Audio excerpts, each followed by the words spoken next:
अस्सलाम वालेकुम नाजरीन, महरान टीवी न्यूज़ में अवां खे भलीकार मां आहियां फराशा। सभ खां पहिरियां हिकु नज़र हेडलाइन ते। सवात में पुलिस ऐं सीटीडी जो ऑपरेशन 4 ख़ारिजी मारिजी विया, केतिरा ई ज़ख़्मी। सिक्योरिटी ज़रियनि मूजिब पुलिस राशिद सरजी स्ट्रेच पॉइंट जो कंट्रोल संभाले वरितो। दहशतगर्दनि सां मुक़ाबले में एलिट फोर्स जो कांस्टेबल गुलफाम शहीद। ज़रियनि मूजिब चइनि ख़ारिजी दहशतगर्दनि हिक घर में पनाह वठी घरवातियुनि खे ढाल बणायो। ऑपरेशन में 4 ख़ारिजी मारिजी विया।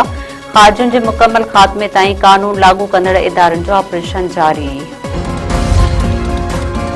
नायब वज़ीर आज़म इसहाक़ डार सां कुवैती परॾेही वज़ीर जे 1-to-1 मुलाक़ात। विच ओभर जी सूरतहाल ऐं इलाक़ाई ऐं आलमी मामलनि ते ख़्यालनि जी ॾे वठ। ॿिन्ही मुल्कनि विच में ॿ तरफ़नि लाॻापनि खे वधीक हथी वठण ते इतफ़ाक़। ईरान ऐं अमेरिका विच में ॿीहर छिकताण। ईरान जा उर्दन में अमरीकी अॾनि मथां बैलिस्टिक मिसाइलनि सां हमला। पासदारनि इनकलाब चयो आहे त हुर्मुज़ में 3 ऑयल टैंकरनि खे निशानो बणाए रोकियो वियो। अमरीकी फ़ौज पारां उर्दन में फायर कयल ईरानी मिसाइल तबाह करण जी दावा। अमरीकी ऐं सऊदी फ़ौज पारां इराक़ी वेढ़ाकनि मथां हमला। कार्रवाई सऊदी अरब जे तेल ज़ख़ीरनि मथां ड्रोन हमलनि जो जवाब करार।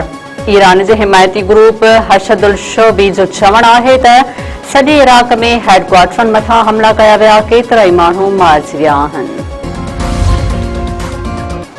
ईरान जे नायब परॾेही वज़ीर काज़िम ग़रीब आबादी चयो आहे त ओमान खे हुर्मुज़ खोलण लाइ आर्ज़ी इंतज़ाम जी तजवीज़ ॾिनी आहे, जंहिं तहत सामूंडी ट्रैफ़िक ईरानी पाणियुनि मां गुज़रंदी। ॿिए तरफ़ जो कुझु हिसो ईरानी हदुनि में हूंदो। काज़िम ग़रीब आबादी जो चवणु आहे त इमरान जे बराबर ट्रांज़िट रूट्स जी तजवीज़ रद्द करे छॾी आहे। जेकॾहिं अमान ईरान जी तजवीज़ रद्द कई त हुर्मुज़ बंदि रहंदो। हुर्मुज़ में ॾाखिणियो रस्तो इस्लामाबाद मफ़ाहमती याददाश्त जी भनकड़ी आहे।